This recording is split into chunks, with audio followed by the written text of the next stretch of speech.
Olá pessoal, tudo bem? Sejam bem-vindos a mais um episódio do nosso HeavyPod. Esse é o nosso primeiro episódio de 2025 e com ele estamos abrindo a terceira temporada. Pessoal, tem um tema que eu quero falar aqui há muito tempo e hoje eu tenho a oportunidade, que é para falar sobre o mercado B2C. Né? Como vocês puderam acompanhar nas outras temporadas, nós falamos muito sobre B2B, sobre fintechs, entre outros e outros mercados. Hoje eu trago aqui um especialista no mercado B2C, alguém que já está há muitos anos no mercado de CRM, tem muito a nos ensinar aqui nesse episódio. Eu estou aqui com ninguém menos que Eduardo Ribeiro. Pessoal, o Eduardo Ribeiro, ele é sócio fundador, né, e CEO também da DBMax, que ele vai falar um pouquinho aqui da empresa. Ele também é professor da IBMEC, né? Eduardo, é um prazer ter você aqui conosco e, por favor, fique à vontade para se apresentar aí para o nosso público. Bem, Marcos, primeiro, muito obrigado pela oportunidade. Né? Como você falou, eu trabalho com CRM há muito tempo. Para falar a verdade, meu primeiro projeto de CRM vai fazer 25 anos. Né? Então, comecei a trabalhar na época em que o CRM era muito diferente do que é hoje. Né? Dependendo de quem está assistindo a gente, talvez nem imagine, mas que existia um mundo em que não tinha smartphone, não tinha rede social, mal tinha e-mail marketing, e ainda assim as empresas precisavam se relacionar com os clientes. Né? E foi assim que eu comecei lá atrás, num projeto de uma grande empresa de varejo, de eletroeletrônicos. Ainda não na minha empresa, né, trabalhando numa empresa de software. A gente desenvolveu o que provavelmente foi o primeiro aplicativo de CRM e database marketing do Brasil. Tivemos oportunidade de trabalhar com grandes varejistas na época. E aí, em 2005, a gente fez uma spin-off, né, dessa empresa e abrimos a DBMax. Então, ano que vem a DBMax faz 20 anos, estou muito feliz com isso. Né? Ser um empresário no Brasil é um desafio, né? E aí a gente está, né, chegando aí aos 20 anos, com muito trabalho, muito sucesso, mas muitos percalços também no meio do caminho, mas com a mesma mentalidade always beta, né? A mesma mentalidade de startup, entendendo que o mercado muda muito, o mercado de varejo muda muito, né? E assim como mudou o CRM esse tempo todo. E, enfim, então ter a oportunidade de falar sobre CRM para mim é sempre muito interessante. Então, queria te agradecer.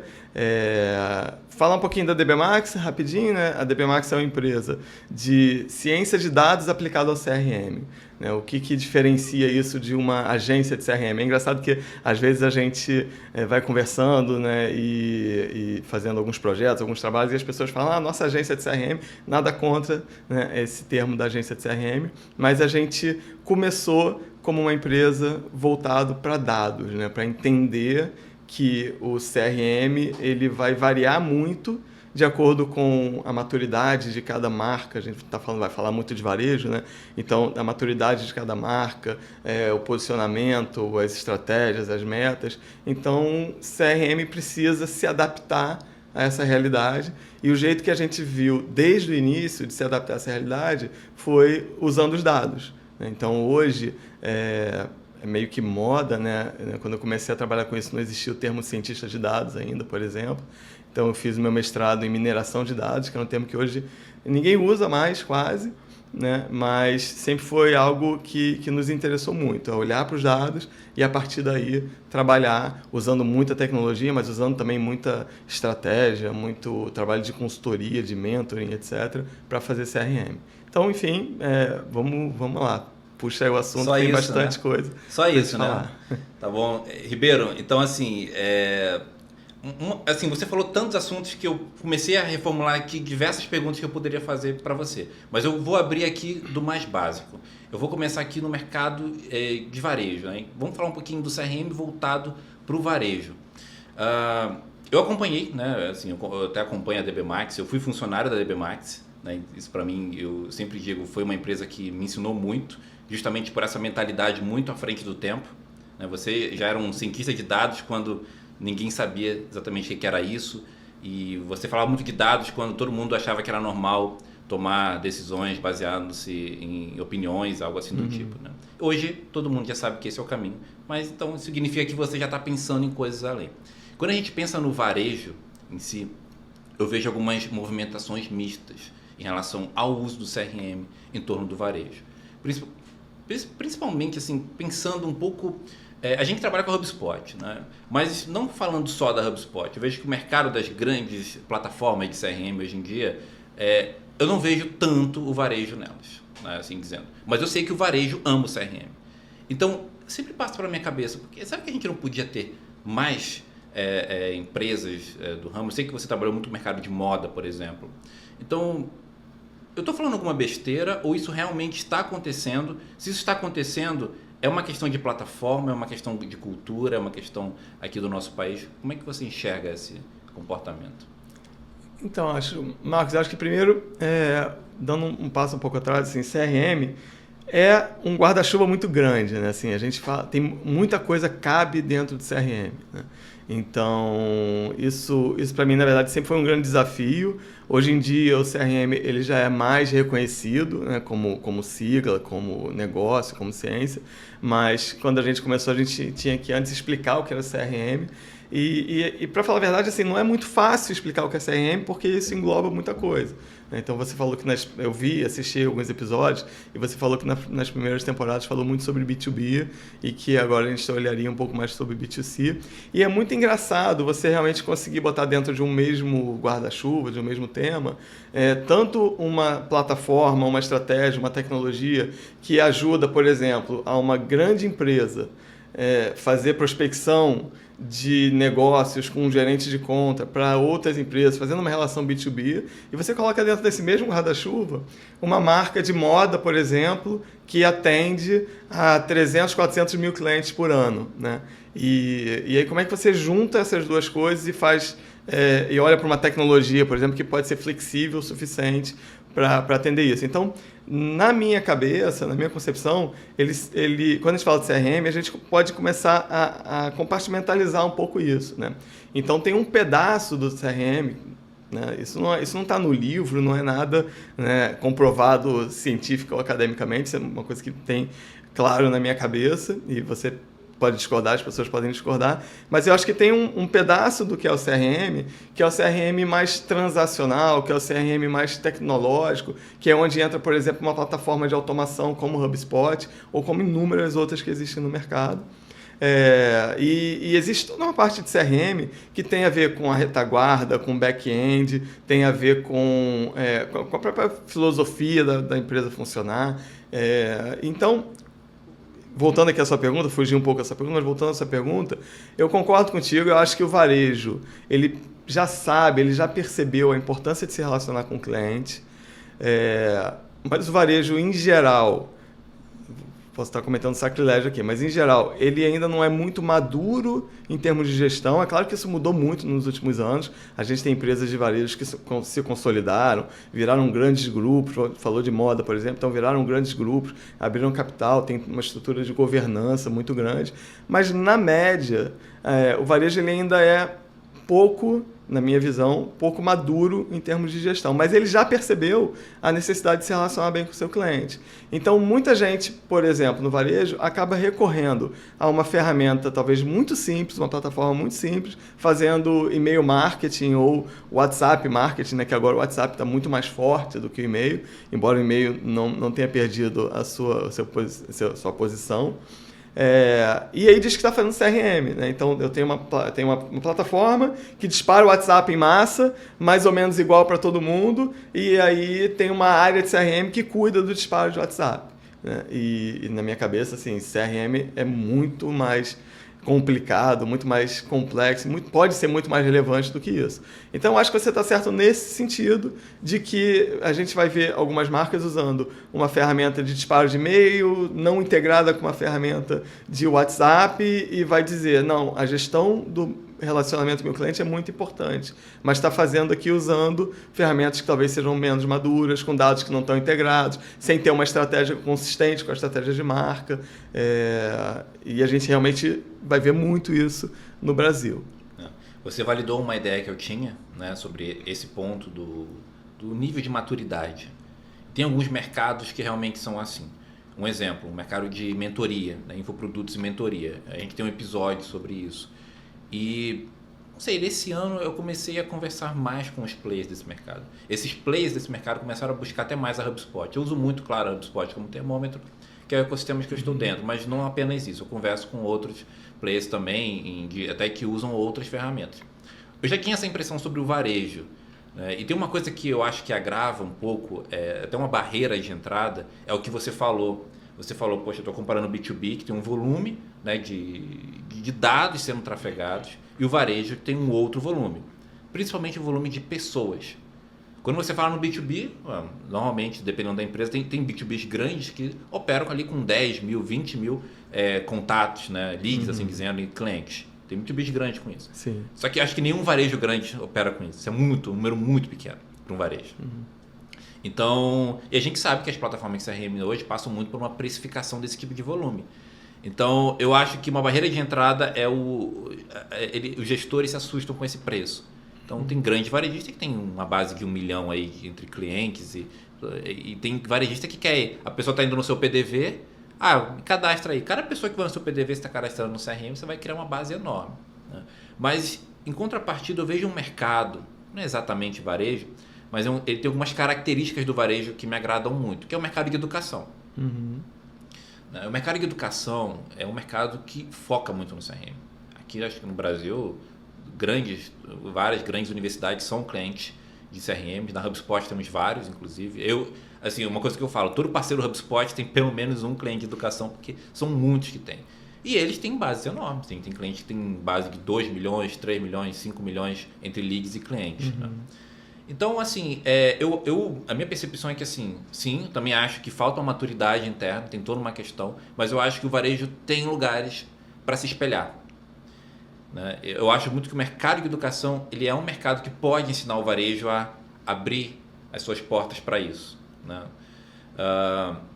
E aí, entrando um pouco numa outra questão, que é a questão, o queridinho de todo mundo, que é a inteligência artificial, que é uma área que você, né, domina aí com tranquilidade. A HubSpot acabou de lançar o Breeze, que é uma plataforma de inteligência artificial interna. Enfim, tem N situações aí de inteligência artificial que a HubSpot cobre. E hoje eu queria entender um pouquinho da sua visão em relação à inteligência artificial aplicada ao CRM. Então, isso ainda por exemplo, temos vários tipos de inteligência artificial. Temos aquela inteligência artificial que analisa o seu tom de voz. Eu gosto de escrever assim, assim, assado. Eu sou mais amigável. Não, eu sou mais formal. A inteligência artificial começa a escrever. Na HubSpot, por exemplo, você tem uma plataforma que é o Remix, que ele consegue criar via inteligência artificial. Você faz um briefing dentro da plataforma e ele replica aquele briefing em diversas frentes. Google Ads, Meta Ads, rede social, blog e tal. Esse é um tipo, né, de inteligência artificial, né, que é muito relacionado à IA generativa.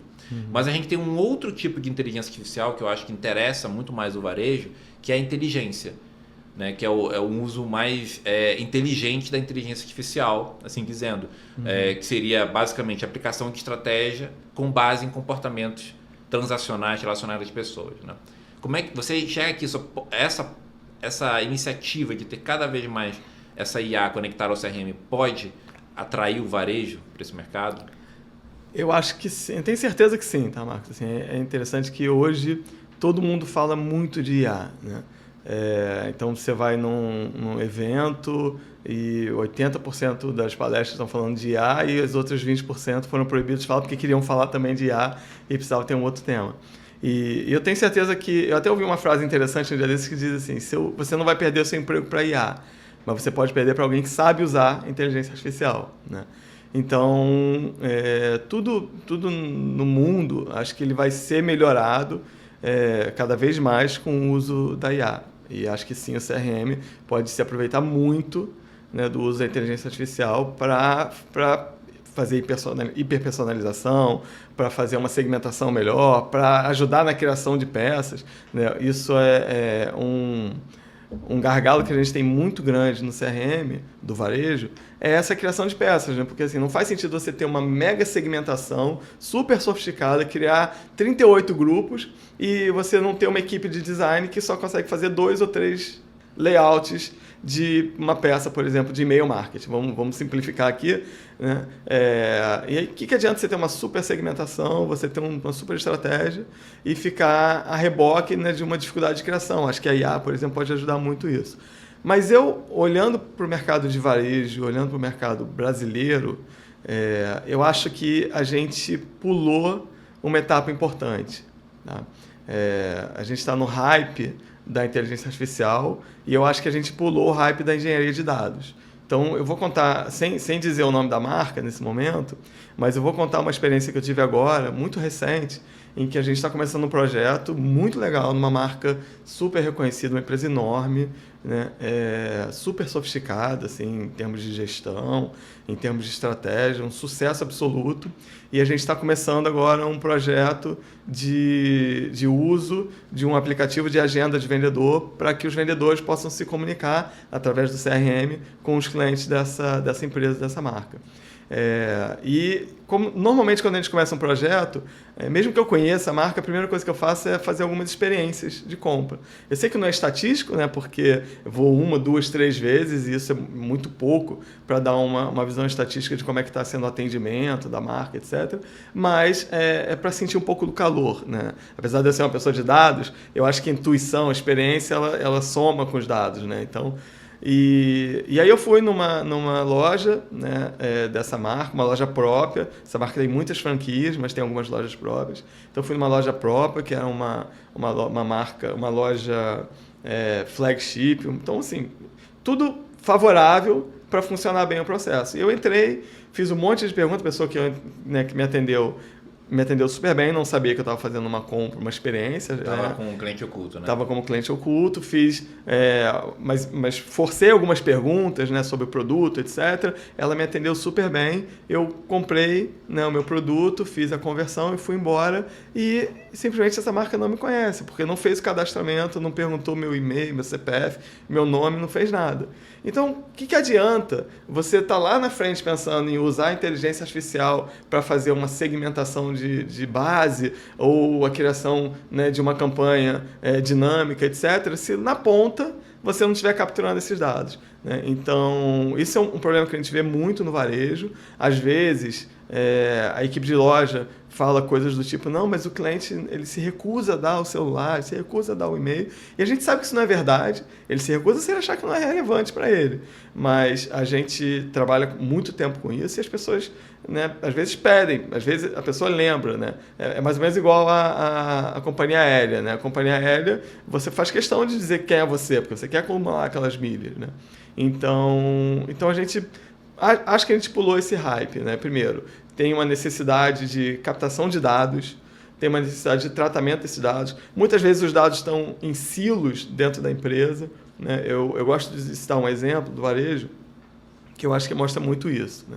Então, imagina, Marcos, você é fã de uma marca de sapatos, por exemplo, né? Então, você compra sempre sapatos, você adora, você compra frequentemente, você é advogado da marca, você faz referência, você é um cliente super VIP. Então tem um CRM lá rodando, que está dizendo, não, Marcos é um cliente super VIP, a gente tem que dar um tratamento especial para ele. E aí o que aconteceu? Você comprou um sapato, foi para um casamento, foi para uma festa, e no meio da festa a sola descolou, por exemplo. Não é uma coisa que acontece sempre, você confia na qualidade daquela marca, mas se você ficou chateado, constrangido, ficar descalço no meio do casamento, etc. Na segunda-feira você entra em contato com essa marca e fala, olha só, eu sou o Marcos, a marca trabalha direito, então te reconhece como um bom cliente, e você fala o que aconteceu, e eles falam, não, ok, sinto muito, seu Marcos, a gente vai resolver isso rapidamente, vou mandar alguém buscar o sapato aí para fazer uma análise, e a gente vai resolver em poucos dias esse problema. Pô, atendimento perfeito, nota 10. O que acontece? O pessoal de marketing, que está olhando lá outra ferramenta, está eventualmente trabalhando com HubSpot, está eventualmente trabalhando com outro player, mas está olhando uma outra ferramenta, e essa ferramenta, por exemplo, não integra, não recebe os dados da ferramenta do saque, o pessoal do marketing simplesmente não sabe que você, apesar de ser um cliente especial, neste momento, você está passando por um problema. O que o profissional de marketing faz? Manda para você uma comunicação dizendo, Marcos, você é muito especial para a gente e por conta disso a gente vai te dar um cupom de R$500 para uma compra mínima de 700, ou seja, mais de 50% de desconto, um baita desconto. O que vai acontecer? Você vai falar, vocês estão loucos. Você me diz que eu sou especial. Você nem resolveu o meu problema ainda. E você já quer que eu compre um outro sapato? Não está certo. Mas isso não acontece porque a plataforma é ruim ou porque a equipe de marketing é incompetente. Não acontece por causa disso. Acontece porque antes de você ter um trabalho de inteligência artificial, um trabalho de segmentação, um trabalho mais cuidadoso, mais personalizado com esses dados, você precisa ter certeza que aqueles dados eles estão consistentes. Eles estão... passou por uma fase ali de engenharia, você tem uma visão única do cliente. Então, acho que essa é a grande barreira para a inteligência artificial, de fato, fazer uma diferença no CRM do varejo hoje em dia. Primeiro, precisa arrumar a casa do ponto de vista de dados. Eu acho isso assim, essencial, porque, na verdade, assim, você podia até trocar o nome de inteligência artificial para qualquer outra coisa, ou tecnologia, ou método novo do mercado. As pessoas estão pulando etapas. E as pessoas querem celeridade. E existe muito uma mentalidade dizendo assim, eu contratei a tecnologia, agora eu tenho um CRM. Você não tem um CRM, você tem uma tecnologia. Perfeito. Ele não está trabalhando para você. Então, eu acho que assim, a engenharia de dados é algo muito trabalhoso. As pessoas não querem se envolver. Eu entro em reuniões e eu falo mesmo, mas eu não entendo nada de tecnologia. Deveria entender. Você nem deveria estar nessa reunião. Ou você poderia estar como ouvinte. A reunião perde o foco por causa disso. E eu sou muito crítico em relação a isso com meus clientes, porque eu falo o seguinte, olha, você vai implementar um HubSpot na sua empresa, você está pronto para implementar? Porque não é só colocar ali um monte de tag, botar uma automação, se o cara preencher um formulário vai receber e-mail. Eu falei, isso não é nada. Você não está pagando aqui milhares de dólares por mês para isso. Desculpa, você podia ter uma outra ferramenta, até uma ferramenta caseira faz isso. Você está aqui para organizar a cultura da sua empresa. Então, o que eu recebo de mensagens em off de CEOs falando para mim em projetos, olha, fica de olho, se isso aqui acontecer, me informa, eu quero meu time engajado. Eu acho que passa muito por isso. Passa pelo entendimento de como o dado funciona. As pessoas têm um processo na cabeça, não tem um processo mapeado. E muitas vezes elas não têm a extensão do que isso acontece. Então, eu acho que isso é muito mais uma provocação para a gente realmente, a gente quer CRM dentro de casa, a gente tem que fazer o CRM trabalhar para a gente. Passa por essa engenharia de dados.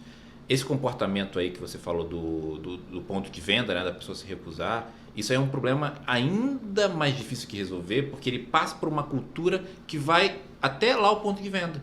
Ou seja, são os profissionais que estão de frente a frente para o cliente, eles têm uma experiência diferente. E muitas vezes existem atritos entre quem está na operação do dia a dia e quem está lá no ar-condicionado, no escritório. Perfeito. Eu sei porque é uma coisa que a gente ouve o tempo inteiro. E tudo bem.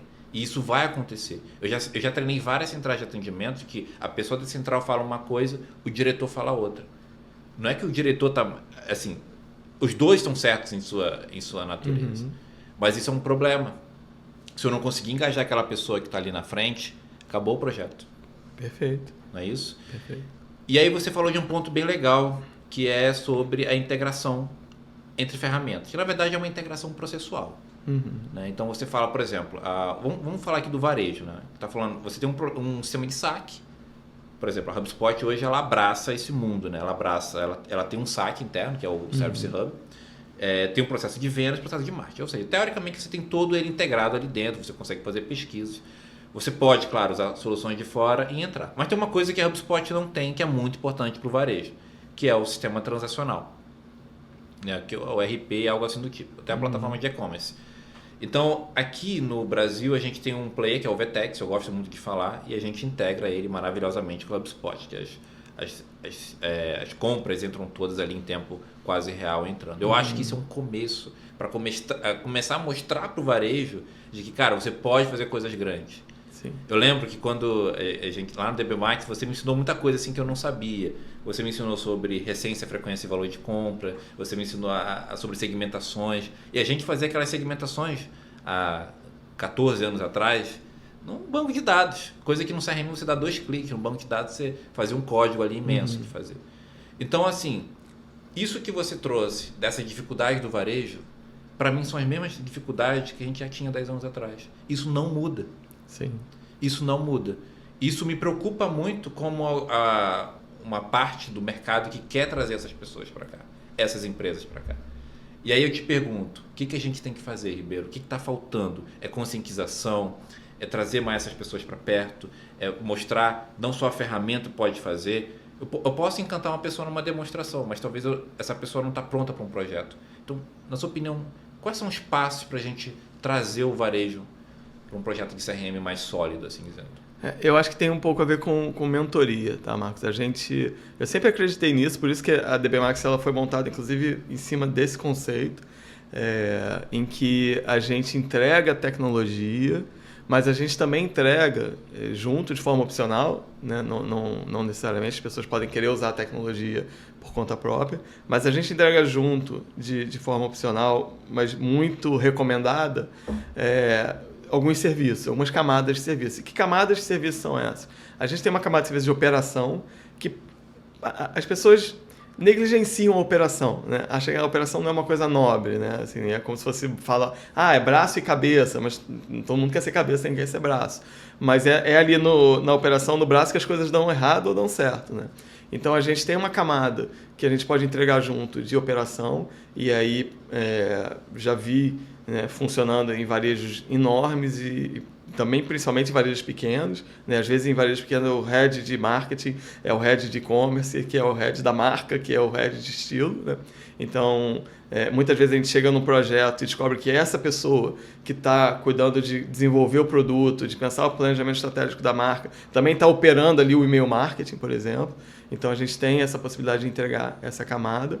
Mas a gente tem uma camada que eu acho que é mais interessante ainda, que é a camada de brand success. E todo mundo fala um pouco disso, sobre customer success, etc. Mas a gente tem uma visão que é mais de longo prazo. Tanto que a gente nem fala de consultoria dentro da DB Max, a gente fala de mentoria. A gente tem um projeto, normalmente, a gente começa com um projeto inicial que tem o diagnóstico e o planejamento, mas a ideia é depois isso virar uma mentoria, porque a gente também entende que isso não vai ser de uma hora para outra. Então, eu concordo com você, por exemplo, se uma empresa tem um ambiente tecnológico super complexo. Né? Vamos dar um exemplo de uma marca que é cliente nossa, eu gosto muito, já é bastante tempo, que é a Osklen, né? E é uma marca que muitas pessoas vão conhecer, né? É uma marca querida. E a gente olha para o ambiente da Osklen, ele é bem complexo, porque tem a plataforma de e-commerce, que é a Vetex atualmente, tem as lojas próprias que usam um sistema que tem um PDV ilimitar com um back-end da Lynx, e aí tem as franquias vão usar o Microvix, que também é da Lynx, mas é um sistema diferente, e aí o SAC usa um outro sistema. Então você olha para esse ambiente complexo, e talvez isso assuste um pouco, né? Até quando me escutam falando tem que ter uma visão única de cliente, não pode ter os silos, isso pode até ser um contrassenso, né? As pessoas falam, então não vou nem começar agora, porque antes de começar agora a fazer CRM, eu preciso entender como é que eu faço essa visão única do cliente. Se o cliente da Osklen, por exemplo, ele pode fazer 3 cadastros diferentes, né? Se ele compra no site, ele faz um cadastro, se ele vai numa loja própria, ele faz outro cadastro, se ele está de férias viajando numa franquia, ele faz um terceiro cadastro. E ele ainda pode comprar uma roupa da Osklen numa multimarca, que nem é parte do grupo, mas aquele é um cliente que ele está se relacionando com a Osklen. Mesmo se eu entrar numa multimarca que vende Reserva, Oriba, Hundred e Osklen, quando eu compro uma roupa da Osklen, eu estou me relacionando com aquela marca, mesmo que seja através de um terceiro, né? Mas aí o que a gente recomenda, o que a gente faz nesse trabalho de mentoria é, de fato, baby steps. Vamos começar aos poucos. Faz sentido fazer um CRM só para quem compra no site? Na teoria não faz, né? O CRM diz de colocar o cliente no centro do negócio, etc. e tal. Mas é melhor começar pelo site e depois expandir, ou não fazer? É melhor começar pelo site e depois expandir. Então eu acho que tem um pouco, né, da gente que trabalha com CRM de também oferecer esse apoio, esse suporte, né? De conseguir entender e explicar, né? Dar o caminho das pedras de como, aos poucos, porque não vai ser de uma hora para outra, conseguir ter um CRM dos sonhos. E é muito difícil, né, porque todo gestor também é cliente, né, de outras marcas.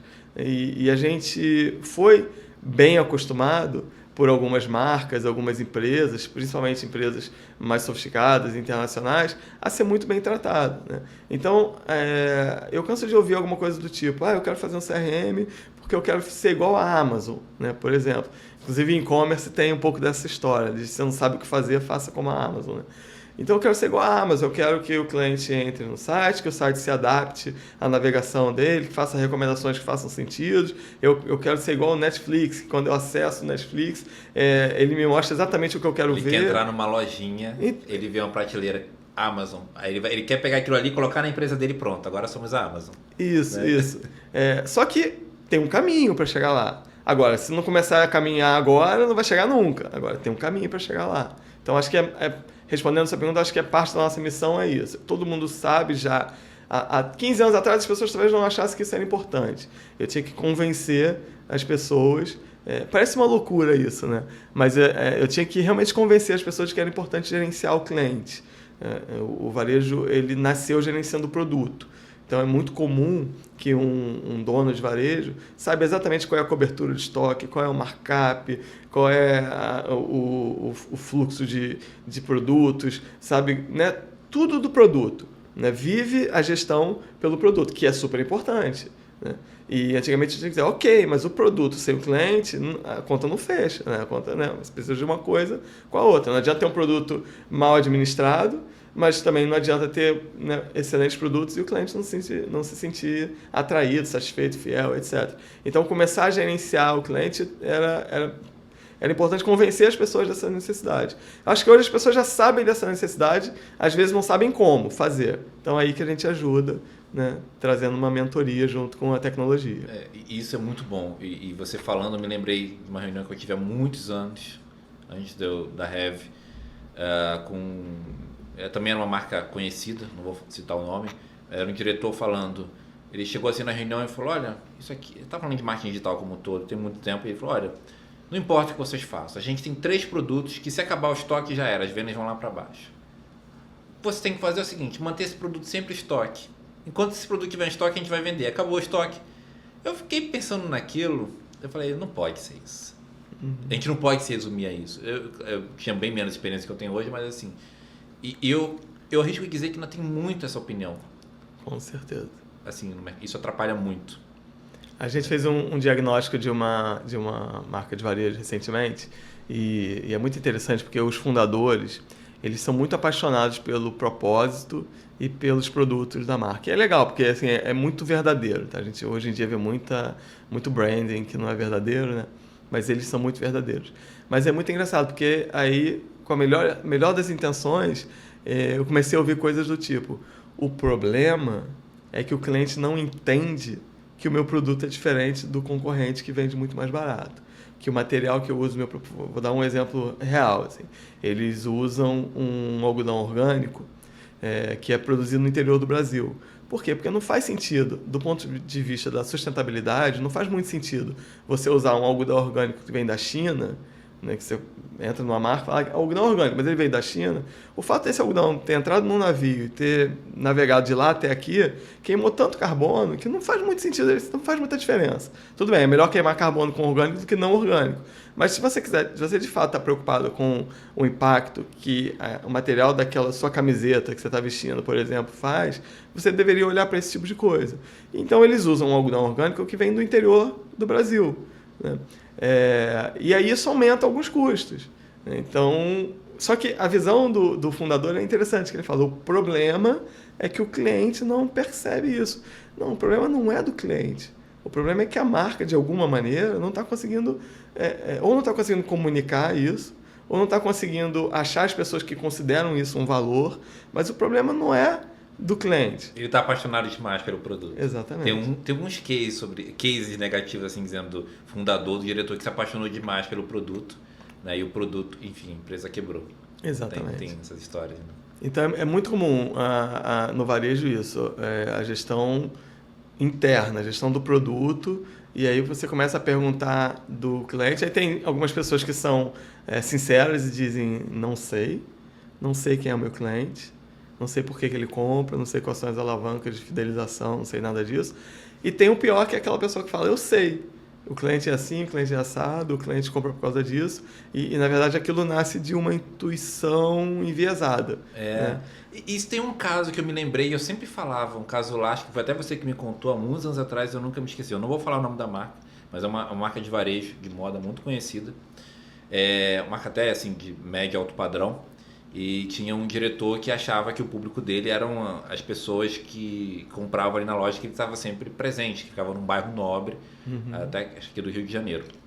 E ele achava que ele era o público dele. Quando eu acho que a DB Max apresentou um relatório, falou, não, quem sustenta a sua marca não é o público nobre, é um público que não é tão nobre, Isso. acho que até um público feminino, mas que são aquelas pessoas que parcelam mais vezes, mas é esse pessoal que está sustentando a sua marca hoje. Né? Esse tipo de coisa ainda acontece hoje em dia? Acontece bastante, Marcos.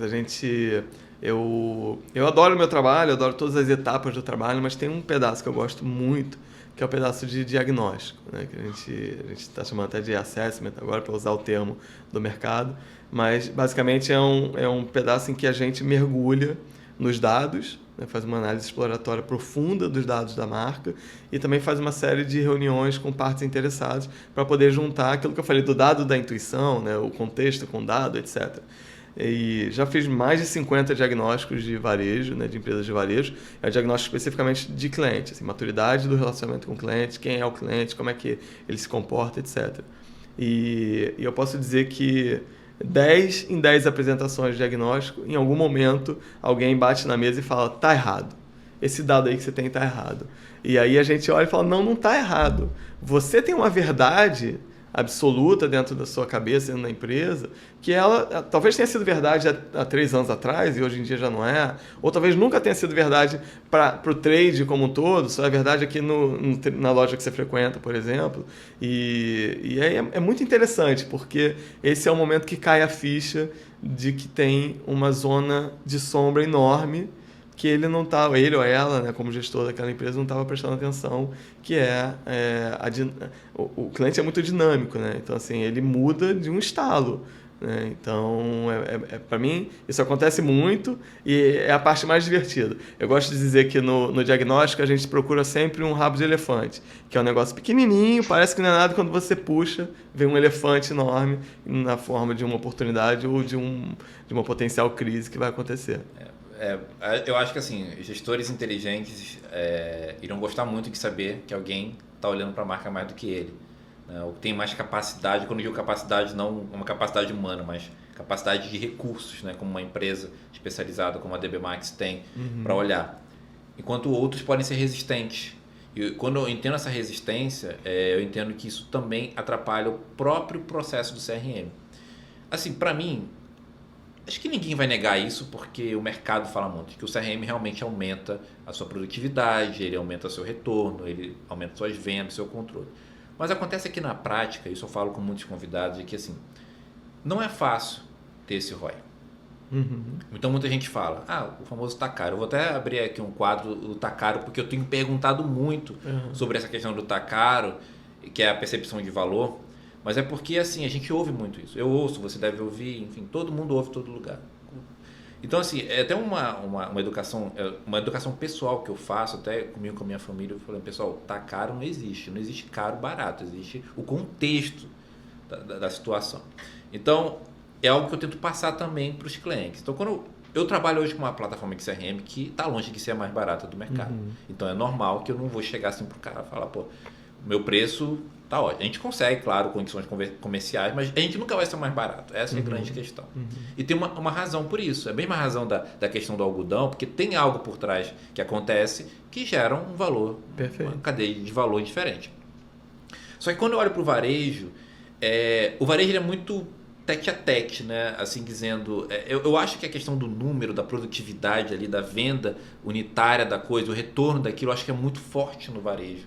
É diferente de uma outra empresa, uma B2B, que às vezes você tem um ticket altíssimo e que às vezes, se eu vender 2 a mais, que isso aqui faz uma diferença enorme para o nosso caixa. No varejo não, no varejo a gente está falando de grandes quantidades e de um esforço hercúleo para vender, né? Sim. Então sabe, sei lá, quantas blusas de uma marca, quantas saias eu tenho que vender para bancar um projeto de CRM. E eu acho que essa percepção do tá caro entra muito. Por isso que o pessoal troca uma plataforma grande como o HubSpot por uma plataforma menor, né? Assim dizendo. Então, o que eu vejo? O que a gente pode fazer para levar essa percepção de valor? É difícil ver o ROI. Né? Então, assim, eu falo muito da regra dos 3%, que eu até queria compartilhar com você. Porque, assim, eu ouço tanto essa pergunta que eu falei, não, pessoal, vamos pensar de forma lógica. CRM dá certo? Sim. O mundo inteiro usa? Usa. É um mercado multibilionário? Talvez até trilionário se você pegar o mundo inteiro. Não pode ser que isso funcione para alguns e não funcione para outros. Aí eu comecei a pensar numa regra em cima do faturamento da empresa. Então, vamos começar a pensar no faturamento. O CRM, ele mexe nas suas 3 frentes de receita. Marketing, vendas e serviços. Né? Que são as 3 vendas que realmente impactam ali na receita. Se o teu CRM não impacta, né? Se ele não movimenta no mínimo ali uns 3% da tua receita para mais, tem algo muito errado. 3% é muito pouco. Sim. Pensa numa empresa que, sei lá, fatura um valor aqui, 50 milhões por ano. Né? Um varejo, acho que é médio, né? Assim dizendo, um varejo médio. Fatura aí 50 milhões por ano. Né? Não é possível que... Se você pegar 3% de 50 milhões, dá para fazer um projeto bacana disso aqui. Dá para fazer, dependendo das suas ambições. E muitas vezes ele não quer investir 3%. Ele quer investir 0,0001%. Tem gente que fala, não, 5 mil reais está caro. Você está muito longe do 3%. Eu falo, cara, o CRM ele vai movimentar muito mais do que 3% da tua empresa. Na verdade, ele tem que movimentar 20%, 30%, 40% da tua empresa. Porque toda a tua receita passa por ele. Não é lógico uma pessoa que fatura 50 milhões por ano achar que um negócio de 5, 10 mil está caro. Sim. Assim, eu comecei a pensar logicamente, tá, Ribeiro? Eu não estou pegando estudos estatísticos. E assim, é uma coisa que eu quero levar. Eu falo, e aí? Você não está disposto a investir 3% da tua receita para tentar aumentar isso aqui em 3%, 6%, 10%, 20%? Qual é a lógica por trás disso? O que você pensa disso, Ribeiro? Eu acho que as pessoas, principalmente no Brasil, tá? Eu acho que isso é uma herança que a gente trouxe, tem muita dificuldade de medir as coisas. Né? Então, por exemplo, a gente desde sempre fez muita questão de medir o resultado das ações que passam pelo nosso CRM. Então, a gente tem um framework de mensuração que que usa, por exemplo, o grupo de controle para conseguir avaliar o que seria uma receita incremental.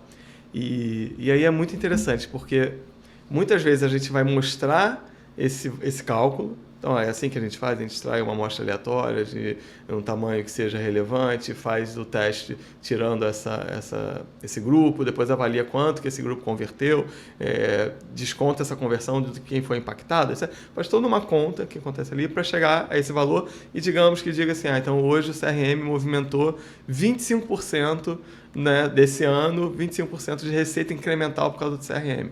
Em geral, a reação das pessoas não acredito. Né? Você me explicou aí, regra de 3 e etc e tal, amostra aleatória, mas eu não acredito. Ao mesmo tempo, eu falo assim, vamos fazer o seguinte, então vamos desligar por um mês, vamos passar agora um mês sem fazer nenhuma ação de CRM, aí a pessoa fala, não, peraí, também não dá. Então assim, acredita ou não acredita? Gostei. Né? Então, eu acho que é um pouco de ter essa cultura da mensuração, que a gente tem pouco. E eu acho que tem também um pouco da cultura do varejo de que precisa negociar, precisa apertar. Como eles sempre são, né, normalmente trabalham com margens pequenas. Eu tenho uma brincadeira que às vezes eu faço. A gente tem um aplicativo que é esse que eu até comentei aqui, que é o aplicativo de agenda de vendedores. Né? E a precificação dele é por loja. Né? Então, se você tem 3 lojas, você paga um FII menor. Se você tem 30 lojas, você paga um FII maior, vai aumentando de acordo com a. Então, tem um valor claro por loja, custa tanto por loja. E aí, às vezes, as pessoas falam, pô, mas isso, por mês, por loja? E aí eu volto com uma brincadeira e digo, é uma camiseta. É uma camiseta a mais que você tem que vender para chegar ao break-even desse produto, desse aplicativo por mês. Então, assim, será que você não está vendendo uma camiseta a mais? Porque, às vezes, é isso, assim, é muito da cultura, né, de baixo custo, de baixa margem, e aí volta naquele problema que você falou, que vocês, com certeza, enfrentam isso o tempo todo. Né?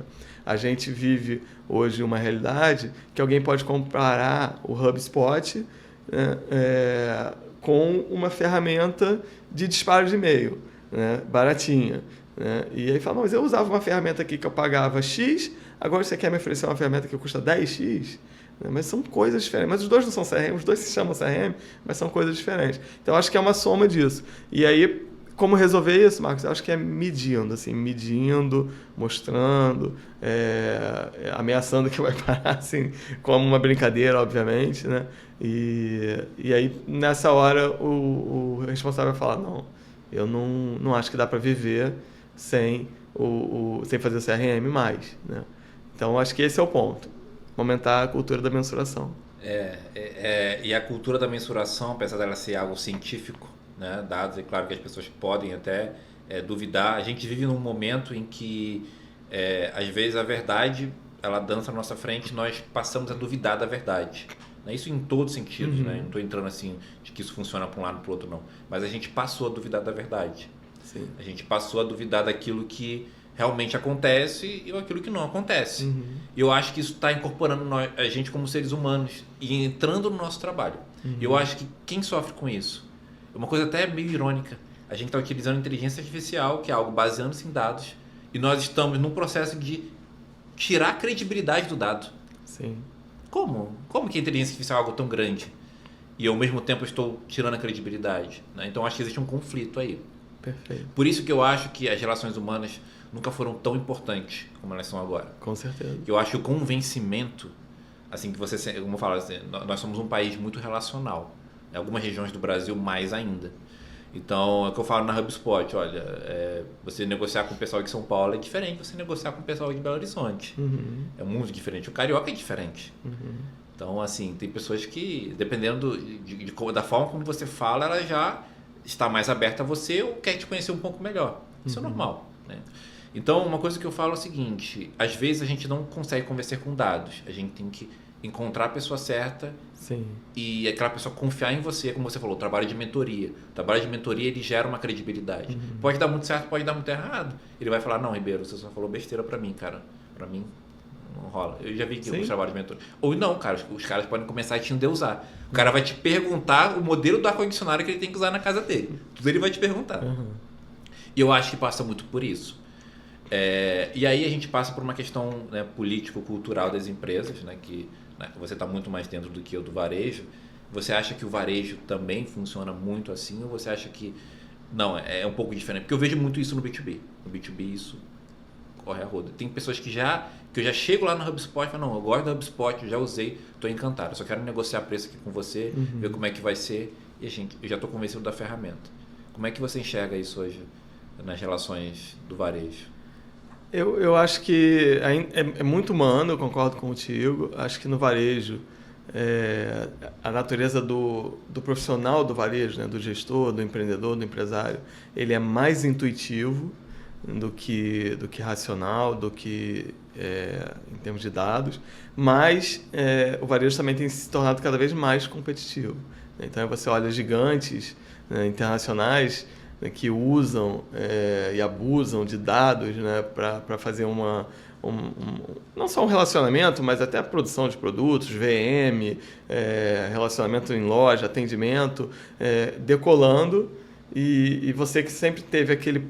Não, mas eu sempre acertei nas coleções, né? O varejo de moda, vamos dar um exemplo do varejo de moda. Eu sempre acertei nas coleções, o que está acontecendo que eu não estou acertando? E aí olha para o lado e tem alguém acertando, você vai começar a perceber que precisa somar essa visão de dados.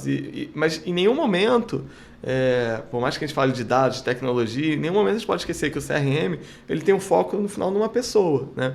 Eu até tenho falado um pouco sobre isso, que eu acho que a grande revolução do CRM atualmente vai ser mudar essa primeira letrinha do C, de cliente, de customer, para P, de pessoa. Porque o CRM ele precisa se relacionar muito bem e de forma diferente com cada segmento de cliente, mas também com cada vendedor, também com cada estilista, se for uma empresa de moda, com cada comprador, se for um outro varejo. Porque, no final das contas, é uma relação mediada por tecnologia, mas é uma relação entre pessoas. Então, você falou, por exemplo, quando eu vou negociar em São Paulo, é muito diferente de quando eu vou negociar no Rio de Janeiro. Quando você olha isso no varejo, você tem um vendedor, talvez, carioca, atendendo a um paulista que está de férias, né? E você tem Um americano que está viajando a trabalho em São Paulo e sendo atendido por talvez um mineiro que mora em São Paulo, dentro de uma marca que veio do Rio de Janeiro e que usa esse lifestyle carioca como propósito, como branding, etc. Então você começa a ter muitas variáveis e cada cliente gosta de ser tratado de uma maneira, né?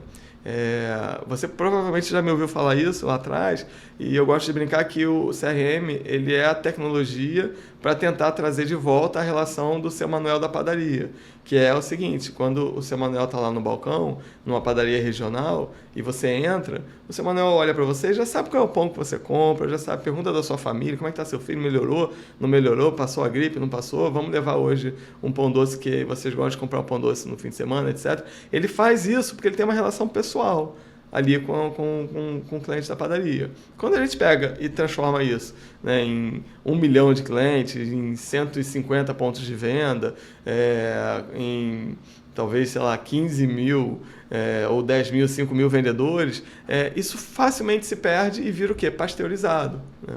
Então, o CRM ele vai usar dados, ele vai usar tecnologia, mas justamente para conseguir criar essa relação, que é a relação mais pessoal, né? Então, eu acho que tanto quando a gente tenta vender o nosso serviço para uma empresa de varejo, a gente precisa entender isso, a gente precisa mostrar dados, mas ao mesmo tempo a gente precisa entender que tem uma emoção ligada àquilo, principalmente quando a gente fala de varejo, e de varejo de lifestyle, né? Moda, acessórios, cuidado pessoal, tudo isso tem uma coisa da emoção, né? Então, de jeito nenhum, o CRM pode tirar isso, né? Ele tem que, na verdade, agravar, acrescentar, né? Valorizar isso, quanto na relação da marca com os seus clientes. Então, acho que esse é um ponto importantíssimo. Os dados são para você conseguir interpretar o que está acontecendo, mas a relação pessoal, ela não se perde nunca. Por isso que eu adoro, por exemplo, no meu trabalho de CRM, quando eu vou, como você falou, saio do ar-condicionado e vou para a loja. E aí, às vezes, eu vejo que a loja está tão distante, né, do escritório, o escritório está tão distante da loja, né, e que as coisas se perdem. E da mesma maneira, assim, de tentar ter o olhar do cliente. Vou contar uma história rapidinho que aconteceu agora comigo, foi muito interessante. Estava vindo para cá e aí resolvi parar no meio do caminho, até mandei uma mensagem para ele aqui no meio do caminho, parei num shopping aqui perto, de um shopping enorme de luxo, de uma grande cadeia, não vou citar o nome, de uma grande cadeia, né, super de sucesso. E aí no meu carro eu tenho uma tag, né, que em todos os shoppings do Brasil eu entro, estaciono, vou embora, não preciso passar em cabine, nem nada disso, né? Todo mundo está acostumado hoje em dia, muita gente, né, que tem carro está acostumado a usar essa tag, né? Então eu parei rapidinho, subi, fui, comi um sorvete, desci. Quando eu voltei ali para sair, a catraca não abriu. E aí veio um funcionário do shopping e me falou: o senhor tem um aplicativo do shopping baixado no seu celular?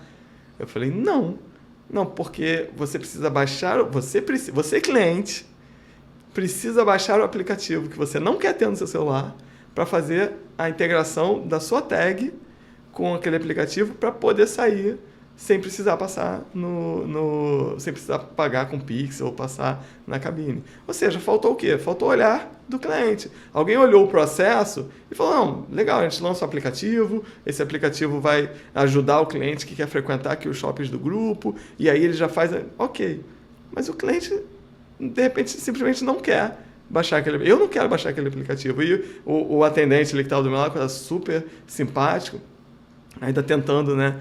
Não foi ele que decidiu colocar ele numa situação difícil. Tentando, não, por exemplo, se a antena não estiver funcionando... Aí eu falei: olha só, nunca tive problema para entrar e sair de shopping, né? Assim, é a primeira vez essa decisão que vocês tomaram. Aí ele falou: você paga aqui no Pix. Aí eu abri meu aplicativo de banco, ele me mostrou um QR Code, ele falou: não, mas não pode ser no banco, você tem que baixar tem que usar a câmera do celular para poder lançar a placa, para ele te dar um código para você pagar no Pix. Eu falei: gente, quem inventou isso? Né? Se bobear, alguém está olhando um relatório e está dizendo: foi ótimo, né? Sei lá, menos gente saiu sem pagar, o tempo de estacionamento melhorou, etc. Mas se você coloca o olhar humano da pessoa, na minha opinião, foi um desastre, né? Então, eu acho que não pode perder isso de gente. Essa ideia, isso que você trouxe, eu sei, eu estou acompanhando há muitos meses isso daí. Realmente é um shopping fenomenal. Mas o que eu tenho visto é que tem muito carro parado lá na catraca. Porque eu moro aqui e eu estou acostumado. Eu já pago, já tenho um app.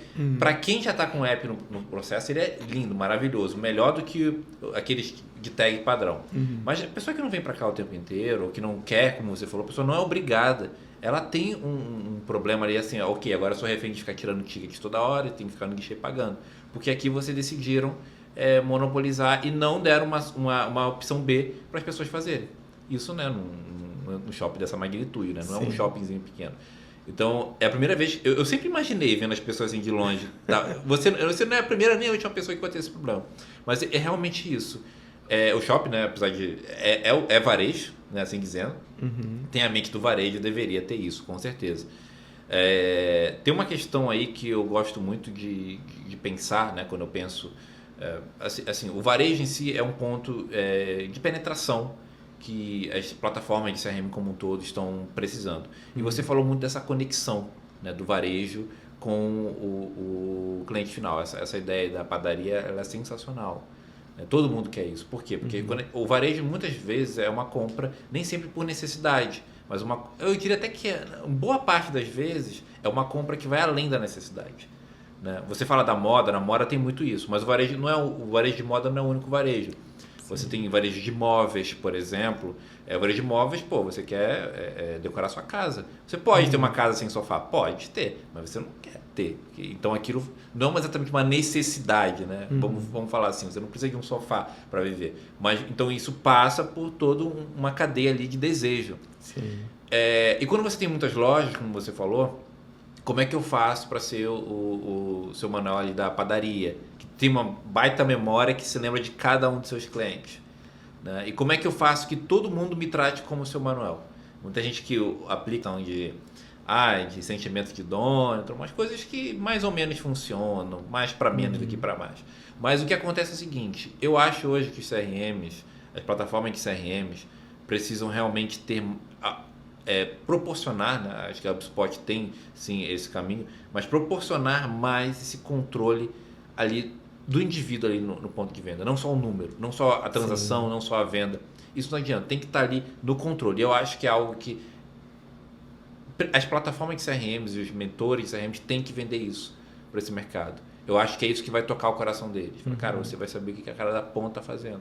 Sim. Não é botar uma câmera ali monitorando, mas é realmente como que eu consigo saber se aquela pessoa foi bem atendida ou não. Né? Enfim, nem sempre é só uma pergunta, nem uma pesquisa. Bota aqui a pesquisa. Aí, às vezes, me dá um 10 aí e tal. Eu ouço muito isso em ligação, às vezes, para banco. Sim. E tal. Vai me ajudar muito. Não boto 10 não, boto 9, porque se você botar um 0, pode ser que caia 1. Você está direto. Sim. Né? Então, assim, a gente precisa realmente desenvolver essas formas. Mas, assim, hoje, até caminhando aqui para o nosso final do nosso papo, que você ensinou muito, mas eu queria que você desse uma mensagem final assim, para gestores do varejo. Tenho certeza que você se relaciona com vários, mas para além desse que você se relaciona, aqueles que estão em dúvida se CRM é ou não, estão em diversos momentos, né? Alguns estão indo para frente, outros estão céticos. O que você falaria para essas pessoas em relação ao CRM? Eu acho, Marcos, que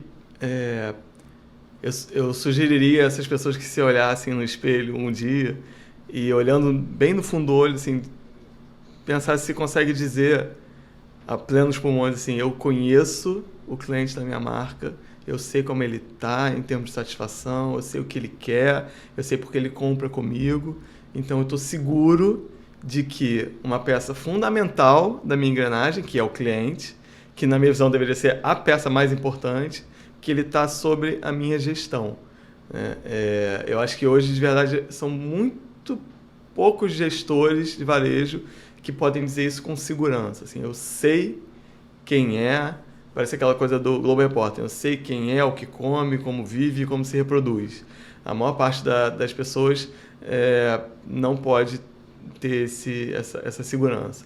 E aí, se Se é o caso, se é o seu caso, né, você olha para o espelho e não tem essa segurança, o que pode te ajudar é ter um programa, não vou nem chamar de projeto, porque não é uma coisa que começa e termina. Também não vou chamar de plataforma, porque não se encerra na tecnologia, mas é um programa de gestão do relacionamento com o cliente, né? Um programa de CRM, para poder ter certeza que você sabe para onde o seu negócio está indo, carregado, né, pelos seus clientes atuais e pelos seus clientes futuros.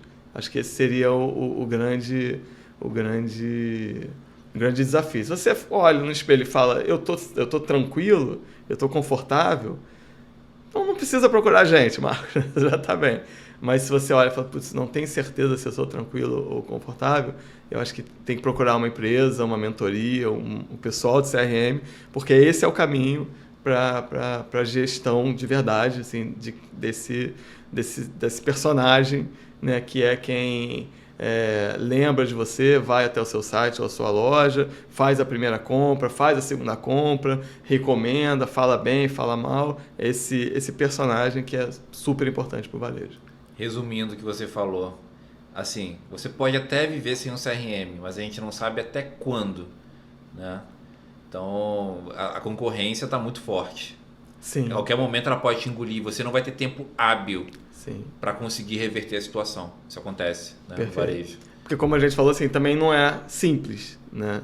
Então, não eu quero fazer CRM, eu quero conhecer os meus clientes, então eu vou implantar uma ferramenta e... Quanto tempo? Qual é o tempo de implantação? 2 meses, 3 meses? Então, daqui a 3 meses eu estou conhecendo meu cliente? Não. Porque você precisa se comunicar, precisa se relacionar, precisa garantir a entrada de dados, precisa garantir consistência, precisa fazer um monte de teste AB, né? Você falou, e eu concordo contigo, não é só uma pesquisa, mas determinadas coisas você precisa perguntar. E aí vem aquela coisa, você é muito importante, gostaríamos muito de ouvir o que você tem a dizer. Aí você manda para a sua base de 500 mil pessoas e 3% respondem. Aí você olha nesses 3%, e descobre, por exemplo, que esses 3% estão super satisfeitos, você chega à conclusão de que seus clientes estão super satisfeitos, mas não necessariamente, você tem um viés enorme ali. Eu costumo dizer que uma pesquisa assim, disparada, né, de qualquer maneira, assim, né, ela vai atrair principalmente 2 públicos, ou aquele que gosta muito de você e é muito engajado, assim, todos os seus funcionários, todos os seus fornecedores, né, todo mundo vai responder, seu pai, sua mãe, todo mundo vai responder. Ou aqueles que detestam e têm uma experiência horrível, né? Então, está longe de ser algo que, de fato, te leva a conhecer o cliente. No máximo, te leva a conhecer um recorte ali daquele cliente. Então, não é fácil, tá? Não estou querendo aqui vender dificuldade, não é isso, mas não é fácil e não é de uma hora para outra. Então, é exatamente o que você falou, assim. Tem aquela falácia que trouxeram do futebol para o negócio, né? Falando, não se mexe em time que está vencendo. Então, assim, não se mexe em time que está vencendo, o time que está perdendo está se mexendo e ele vai virar o time que vence, e você é o time que perde. Então, não espera chegar lá, né? Essa é muito boa. Então, acho que é muito por aí. Não, sensacional, Ribeiro. Pessoal, então a gente teve aqui uma aula com o Ribeiro, que também é professor e sócio e CEO da ADB Max, né? Um grande conteúdo. Eu queria ficar mais tempo aqui com você, Ribeiro, porque a gente iria aqui por horas e horas falando sobre CRM. Me convida de novo que eu volto, não tem problema. A gente vai convidar com outros tópicos, até com mais um convidado aqui para provocar mais a nossa mesa. Mas para esse episódio, acho que já deu para dar um choque aí em quem, né, tem dúvidas, em quem realmente precisa procurar um CRM. Né? Então, pessoal, qualquer coisa, Eduardo Ribeiro, LinkedIn também, né, Eduardo? Está sempre lá, muitos conteúdos bacanas, ensinando a comunidade, tem muitos artigos lá. E você também pode curtir nossos conteúdos lá da Heavy 360 by Zebra nas redes sociais. Tá bom, pessoal? Obrigado e até o próximo episódio. Tchau, tchau. Obrigado, Marcos. Obrigado a todo mundo.